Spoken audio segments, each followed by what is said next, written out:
नमस्कार, मेरा नाम है शिवम कुमार लोटसवे और मैं आज आपको सुनाने जा रहा हूँ पंचतंत्र की कहानी सोने का हंस। एक गांव में एक मंदिर का पुजारी रहता था। वह पुजारी बहुत विद्वान और नेक दिल था। उसके परिवार में उसकी पत्नी और 2 छोटे छोटे बच्चे थे। ग्रामवासी मंदिर में पूजा अर्चना के पश्चात जो चढ़ावा चढ़ाते थे, उसी से उस पुजारी के परिवार का गुजारा चलता था। अचानक एक दिन उस पुजारी की मृत्यु हो गई, जिससे उसके परिवार पर दुखों का पहाड़ टूट पड़ा। पुजारी की पत्नी और बच्चे दहाड़े मारकर रोने लगे। गांव वालों ने किसी तरह उन्हें शांत करवाया और विधि पूर्वक पुजारी का दाह संस्कार करा दिया। उन्होंने पुजारी के परिवार के भोजन और बच्चों की पढ़ाई की व्यवस्था भी कर दी। कुछ दिन इसी तरह गुजरे, किंतु फिर भी वह परिवार आवश्यक चीजों का अभाव महसूस करने लगा। पुजारी जी थे तो घर का खर्च भली भांति चल जाता था, किंतु अब बच्चे दूध दही जैसी चीजों के लिए तरसने लगे। बच्चे माँ से आवश्यक चीजें दिलाने का आग्रह करते, पर माँ व्यवस्था जाहिर करके आंसी भरकर रह जाती। बच्चे मन महसूस कर रह जाते। पुजारी की पत्नी जैसे जैसे दिन काट रही, उधर मृत्यु उपरांत पुजारी ने सोने के हंस के रूप में पुनः जन्म लिया। इस जन्म में भी उसे पूर्व जन्म की भली भांति स्मृति थी। अतः कभी कभी जब अपनी पत्नी और बच्चों के बारे में सोचता तो बेचैन हो जाता था। एक दिन उससे रहा नहीं गया। पूर्व जन्म की पत्नी और बच्चों की याद ने उसे इतना बेचैन कर दिया कि वह जंगल के मध्य से अपने सरोवर से उड़कर अपने मकान की छत पर जा पहुंचा और नीचे दालान में बैठे अपने बच्चों को निहारने लगा। बच्चे सचमुच ही बुरी अवस्था में थे। उनमें से एक बच्चा, जिसके शरीर पर बहुत कम कपड़े थे, अपनी माँ से बोला, माँ, मुझे कोई गर्म कपड़ा दिलवा दो ना। इस फटे कुर्ते में इतनी भयंकर ठंड मुझसे बर्दाश्त नहीं होती। मेरे पास जूतियाँ नहीं है माँ। दूसरा बोला, नंगे पांव पाठशाला जाना पड़ता है। मेरे पाँव ठंड से नीले पड़ चुके हैं। कंकड़ और कांटे चुभते हैं सो अलग। अरे अभागो, माँ खीजी, कहाँ से लाऊं तुम्हारे लिए कपड़े और जूतियाँ। अब तो भोजन की समस्या भी आ पड़ी है। गांव वालों ने भी सहायता से हाथ खींच लिए हैं।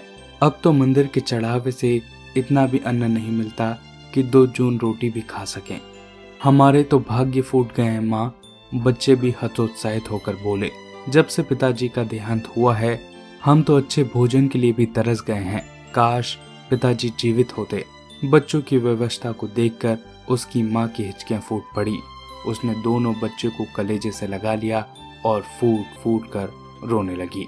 अपनी पूर्व पत्नी और बच्चों की ऐसी हालत देखी तो सोने के हंस का दिल बुरी तरह आहत हो गया। वह सोचने लगा, यह लोग कितनी बुरी हालत में जी रहे हैं। मुझसे इनका दुख देखा नहीं जाता। मुझे इनकी सहायता करनी ही चाहिए। यही सोचकर वह नीचे उतरा और अपनी पत्नी के सामने पहुंचा और उससे बोला, हे सुमने, इन आंसुओं को पोंछ लो। अब से तुम्हें किसी चीज का अभाव नहीं रहेगा।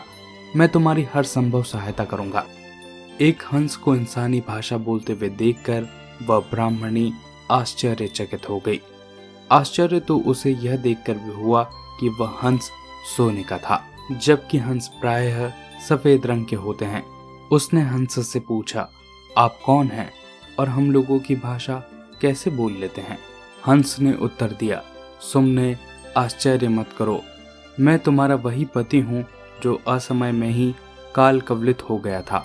अब मैंने इस योनि में जन्म। मेरी पूर्व जन्म की स्मृतियाँ अभी शेष हैं।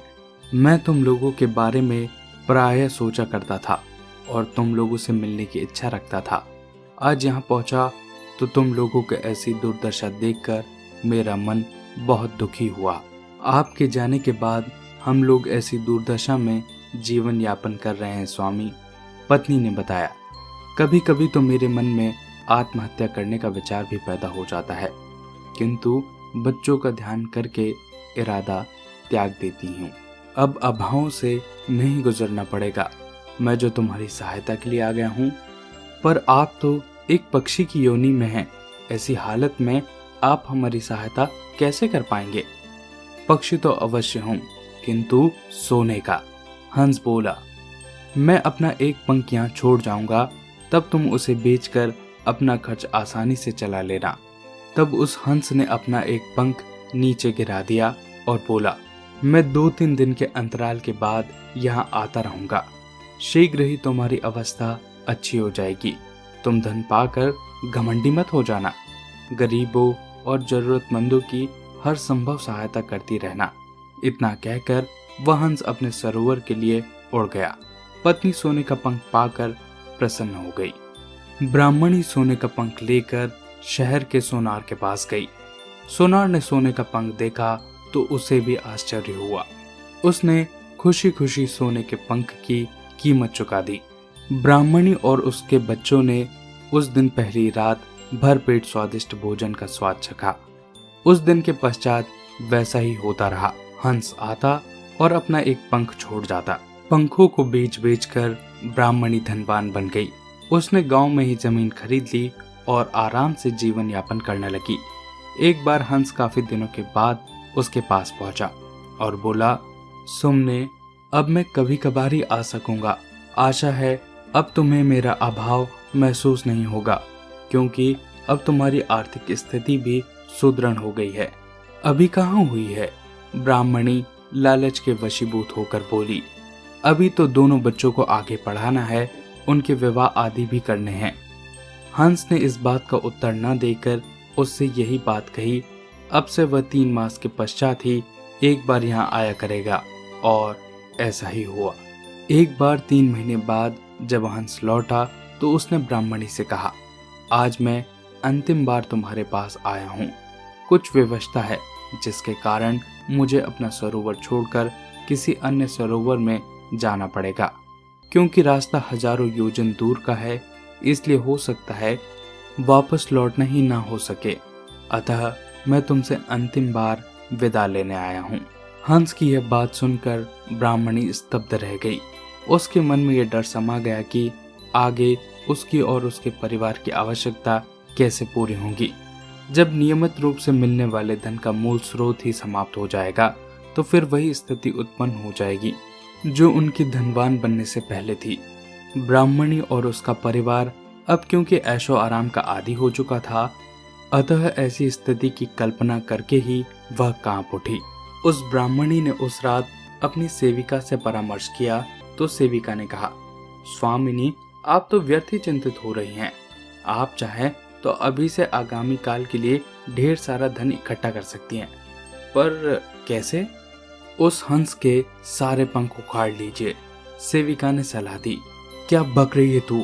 क्या तू जानती नहीं कि वह मेरे पूर्व काल का पति है? हमारी दीनहीन स्थिति देखकर ही तो वह हमारे पास आता है और हमारी मदद करता है। मैं ऐसे दयालु हंस के जबरन सारे पंख उखाड़ लूं, ये तो कृतज्ञता की बात होगी। इसमें कृतज्ञता की क्या बात है? धन प्राप्ति के लिए लोग तो न जाने कैसे कैसे कुकर्म भी कर डालते हैं। और रही आपके भावुक होने की बात, तो यह तो उसके पूर्व जन्म की बातें हैं, जब वह आपका पति था और आप उसकी पत्नी। मरने के बाद तो सारे इंसानी रिश्ते टूट जाते हैं। वैसे भी वह एक पक्षी है, एक पक्षी के साथ आपका कैसा रिश्ता? उस दुष्टा ने ब्राह्मणी को ऐसा बहकाया कि वह नादान स्त्री हंस के सारे पंख नोचने के लिए तैयार हो गई। उस रात उसने सोते हुए हंस का गला पकड़ लिया और लगी उसके पंख नोचने। पीड़ा के अधिक्य से हंस की आंखों से आंसू आ गए। उसने बार बार ब्राह्मणी से आग्रह किया कि वह उसे छोड़ दे, किंतु ब्राह्मणी पर तो लालच का भूत सवार था। जब तक उसने हंस के सारे पंख न उखाड़ लिए, वह अपना कार्य करती रही। पंख विहीन होकर हंस काफी देर तक भूमि पर तड़पता रहा, लेकिन ब्राह्मणी ने उसकी ओर देखा तक नहीं। वह प्रसन्नता पूर्वक उसके शरीर से नोचे हुए पंख एकत्रित करती रही। लेकिन क्या, जैसे ही सारे पंख उसके हाथ में आए, उन पंखों का रंग एकाएक बदल गया और वह सोने के पंख के स्थान पर साधारण पंख बन गए। अब तो ब्राह्मणी घबरा गई। उसने प्रश्नसूचक दृष्टि से घायल हंस की ओर देखा तो हंस के चेहरे पर एक क्षीण सी विद्रूप भरी मुस्कान उभरी और उसने कहा, लालची स्त्री, तूने अपने आप अपने पैरों पर कुल्हाड़ी मार ली। मेरे पंख तभी तक सोने के रहते हैं यदि मैं उन्हें स्वेच्छा से किसी को दूं। जबरदस्ती करके नोचने पर वह साधारण पंख बन जाते हैं।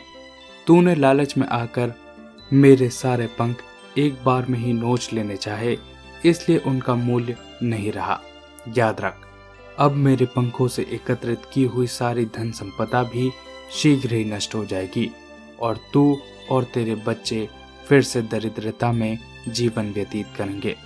इतना कहकर उस दयालु हंस ने सदा सर्वदा के लिए अपने प्राण त्याग दिए। हंस के कथा अनुसार वह ब्राह्मणी और उसके बच्चे फिर से दरिद्र हो गए। उनकी सारी संपत्ति उसके परिजन एवं कुटुंबियों ने हड़प कर ली।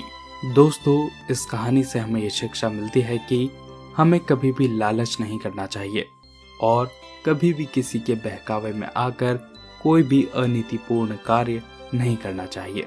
आशा करता हूँ आपको ये कहानी अच्छी लगी होगी। ऐसी और कहानियाँ सुनने के लिए चैनल को सब्सक्राइब कीजिए। बहुत बहुत